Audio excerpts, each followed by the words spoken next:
In the comics, Miles assumed the role of Spider-Man after the demise of his own version of Peter Parker. Their paths had not crossed prior. It was a matter of living up to a legacy. However, the situation takes a turn when the original Spider-Man resurfaces and seeks to reclaim his former position.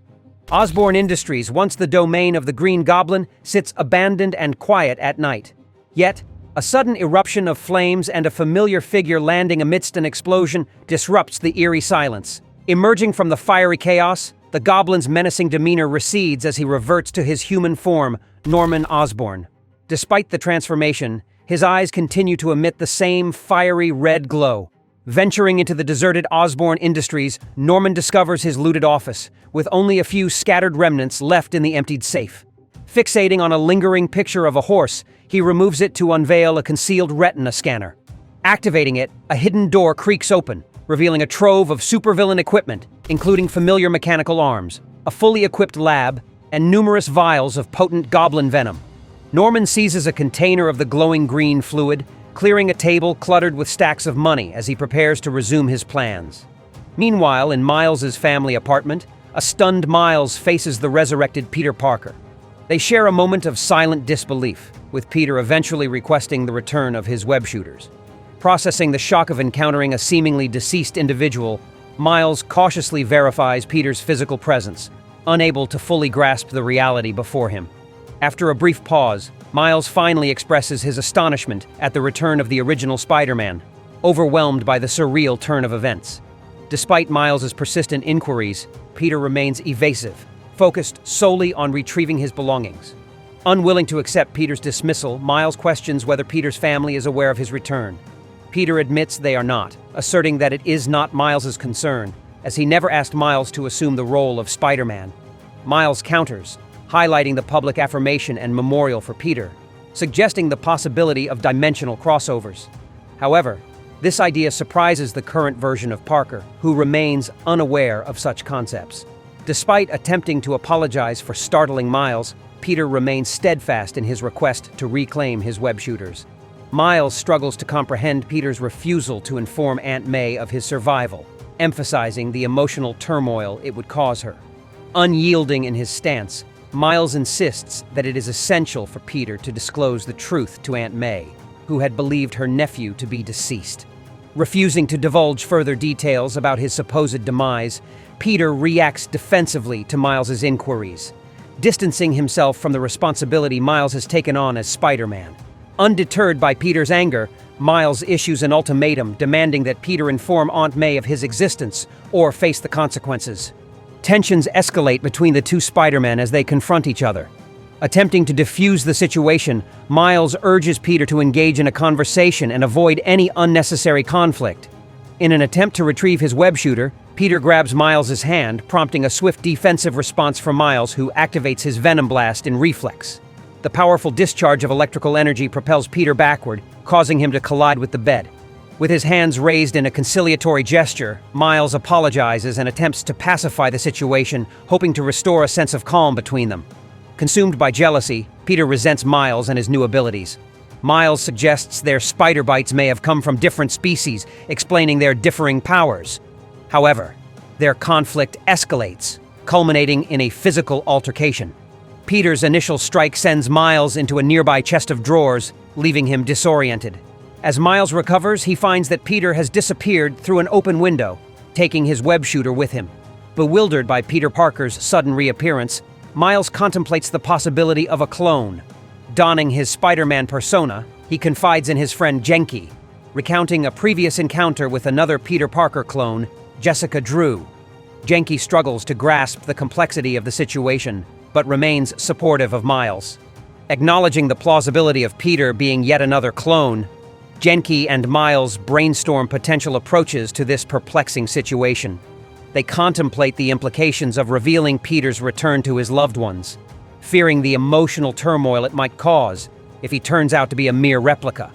As they consider reaching out to Jessica Drew for more information, they are interrupted by the sudden arrival of Detective Maria Hill. Recognizing the impending danger, Genki urgently urges Miles to flee, prompting the young hero to swiftly evade Hill's pursuit, leaving her bewildered in the empty street. Genki, frustrated by the turn of events, scolds Miles before driving away, After Miles reappears from his invisible hideout, Genki's mounting panic becomes evident, intensifying when he receives a concerning notification on his phone about Norman Osborn's unexpected resurrection. Confounded by the inexplicable turn of events, Miles and Genki grapple with the implications of Norman's return, especially given his previous fatal encounter with Peter Parker at their family home.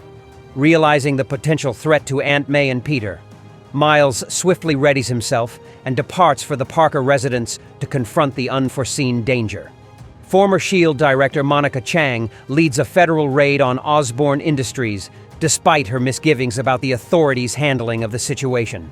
Convinced that Norman Osborn wouldn't be found so easily, she remains vigilant as they investigate the deserted facility, eventually discovering fresh fire damage and a hidden room within Osborn's office. When she finally confronts Norman, she swiftly aims her gun at him, intent on making an arrest. Despite Monica Chang's attempt to detain him, Norman Osborn remains smug, questioning her authority and highlighting her supposed failures in comparison to Nick Fury. He taunts her about her lack of vision and inability to capitalize on the potential power she had at her disposal, emphasizing his lack of pity for her. Monica Chang fires at him but fails to stop his advance. The transformed Osborn easily overpowers the police officers, using one as a weapon against the others. Amidst the chaos, an agent is thrown out of a window, engulfed in flames, and crashes into a police vehicle, triggering yet another explosion. The entire Osborne Industries complex is now ablaze, and Norman, propelled by the force of the explosion, ascends from the inferno.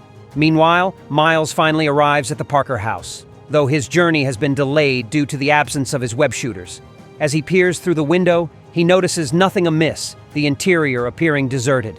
However, his attempt at reconnaissance is interrupted when a woman walking her Great Dane notices him and reacts with alarm. In that moment, Miles reflects on the danger he might be facing, considering Norman Osborn's history of violence in this very neighborhood. Miles witnesses a blazing Green Goblin hurtling toward him, reminiscent of the previous deadly encounter that occurred in the very same location. The impact of the explosion knocks Miles across the street, leaving him in a perilous situation with the formidable and fiery goblin looming over him. In a tense confrontation, Norman charges at Miles, attempting to strike him with his menacing goblin horns. However, Miles swiftly evades the attack by leaping into the air. Seizing the advantage, Miles lands a forceful punch on the back of Norman's head before gracefully touching the ground. Regrettably, the blow doesn't faze the goblin, prompting a smirk from Norman as the battle intensifies. In response, the goblin hurls a burning car directly at Miles. However, the agile Spidey quickly evades the oncoming danger and activates his invisibility, surprising Norman with his maneuver. Observing Miles blending into the surroundings, the goblin acknowledges the young hero's resilience. Undeterred, Miles strikes back, using a mailbox to deliver a powerful blow to the goblin, avenging Peter Parker. The impact sends the goblin crashing into a hydrant, momentarily disorienting him. Seizing the opportunity, Miles follows up with a forceful punch to the goblin's mouth, finally drawing blood. During the battle, Norman strikes Miles, propelling him into the air. News reports highlight the conflict between Miles and the Goblin in Forest Hills, where Peter Parker met his demise. Despite the fight's intensity, Miles invites the Goblin for a coffee, landing a punch on the villain's jaw. As the police and first responders arrive, Norman attacks Miles, who offers to resolve the conflict and listen to the Goblin's concerns. Disregarding Miles's offer, the Goblin hurls a car at the law enforcement, causing a chaotic explosion. Amidst the intense altercation, Spidey reprimands the Goblin for his actions, but Norman swiftly swats him away, intensifying his fiery abilities. Miles finds himself engulfed in flames once more, desperately trying to extinguish the spreading fire as he lies on the ground, defenseless against the formidable adversary looming over him. Before the Goblin can deliver a final blow, a voice interjects from his flank. "I wouldn't do that if I were you, Normie. I mean, you can kill me all you want, but if you lay one more hand on the president of my fan club, I'm gonna have to smack the ugly right out of you. And by the looks of you, that's gonna take all night." Boom! The sudden appearance of the original Spidey leaves everyone stunned. Norman, furious, attacks Peter with blazing hands, mimicking Miles's earlier move. Peter skillfully dodges the charging Goblin, delivering a powerful punch to his head. Infuriated, Norman questions how Peter could be alive and attempts a fiery strike, evaded effortlessly by Peter. As the police prepare to shoot, Peter uses the Goblin's horn to elevate himself, with officers' bullets pounding the villain. In a fit of rage, Norman hurls a fireball, engulfing the street. Peter webs Norman down, enabling Miles to touch him. Peter teases Miles for the light contact. Norman prepares to unleash fiery destruction, but a sudden shock stops him. Miles's venom sends electricity coursing through his body, prompting screams and chaos. The goblin hurls police vehicles at officers, causing panic. Incapacitated and in pain, Norman retreats, vanishing into the sky. The two Spider-Men recover, acknowledging the significance of their teamwork against Norman. However, law enforcement interrupts their respite, demanding compliance due to their involvement in the recent chaos. As news coverage captures the events, Aunt May and Gwen watch, emotional and conflicted. Gwen remains skeptical of the new Spider-Man's identity, while Aunt May, moved to tears, sees a glimmer of her beloved nephew on the screen.